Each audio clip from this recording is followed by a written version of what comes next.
ഇന്ന് പ്രഭാതത്തിൽ ഉണർന്നപ്പോൾ അൽഹംദുലില്ലാഹില്ലദീ അഹ്യാനാ ബഅദമാ അമാതനാ വഇലൈഹി നുശൂർ എന്ന് പറഞ്ഞുകൊണ്ടാണോ ഞാൻ എഴുന്നേറ്റത്? ഞാനിപ്പോൾ നിങ്ങളുടെ കൂട്ടത്തിൽ ഇത് പറഞ്ഞ് എഴുന്നേറ്റവർ എത്ര പേരുണ്ടെന്ന് ഒന്ന് കൈവക്കാൻ പറഞ്ഞാൽ എത്ര കൈകൾ പൊങ്ങും അത് ഞാൻ ഉദ്ദേശിക്കുന്നില്ല. അതുകൊണ്ട് നിങ്ങൾ ഈ പ്രാർത്ഥന ദിക്ർ പഠിക്കണം. നാളെ മുതൽ സുബഹി പ്രഭാതത്തിൽ ഉണരുമ്പോൾ നമ്മൾ ഈ ദിക്ർ പറയണം.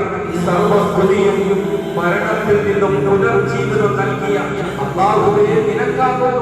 പ്രിയപ്പെട്ടവരെ, ഇന്നലെ നമ്മൾ കണ്ണടച്ചുറങ്ങി, നമ്മൾ പ്രഭാതത്തിൽ കണ്ണു തുറന്നു, നമുക്കൊരു പുനർജീവിതം കിട്ടി.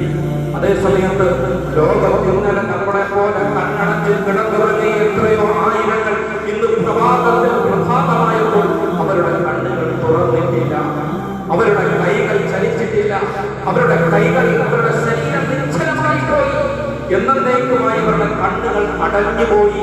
ഒരു പുനർജീവിതം നൽകിയ, വീണ്ടും ഒരു പ്രഭാതത്തിൽ ജീവിതം നൽകിയ അല്ലാഹുവിനെ സർവസ്തുതിയും നിനക്ക് മാത്രമാണല്ലോ എന്ന് റബ്ബിനോട് കൃതജ്ഞതയുടെ വാക്ക് പറഞ്ഞ സഹോദരന്മാരെ, നമ്മൾ മനസ്സറിഞ്ഞ് അല്ലാഹുവിനെ സ്തുതിക്കണം.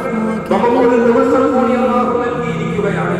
നമുക്ക് തൗബ ചെയ്യാൻ, നന്മകൾ അഭിനയിപ്പിക്കാൻ, അല്ലാഹുവിലേക്ക് അടുക്കാൻ വീണ്ടും ഒരു പുതിയ ദിവസം കൂടി നമ്മളെ മരിപ്പിച്ച് കിടത്തിയതിനു ശേഷം ഒരു പുനർജീവനം നൽകിയ അല്ലാഹുവേ അൽഹംദുലില്ലാഹി അഹ്യാനാ. അല്ലാഹു ദിക്ർ ചെയ്യണം. ഈ ദിക്ർ പറഞ്ഞുകൊണ്ട് വേണം പ്രിയപ്പെട്ടവരെ നമ്മൾ ഉണരാൻ.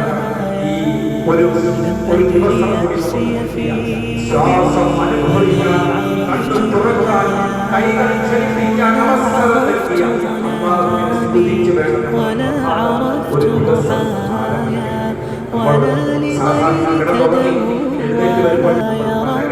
അടിയിൽ വെച്ച മൊബൈൽ ആരൊക്കെ ഇന്നലെ മെസ്സേജ് ചെയ്തു, വാട്സാപ്പിൽ ആരൊക്കെ മെസ്സേജ് അയച്ചു, ഇന്നലെ ഫേസ്ബുക്കിൽ പോസ്റ്റ് ചെയ്ത ഫോട്ടോ ആരൊക്കെ ലൈക്ക് അടിച്ചു, ഇൻസ്റ്റാഗ്രാമിലെ ഇന്നത്തെ പ്രിയ റീലേതാണ് ഇത് നോക്കിയിട്ടല്ലേ പലരും ചെയ്യുന്നത് എന്ന് ദിക്ർ ആരെങ്കിലും പറഞ്ഞു.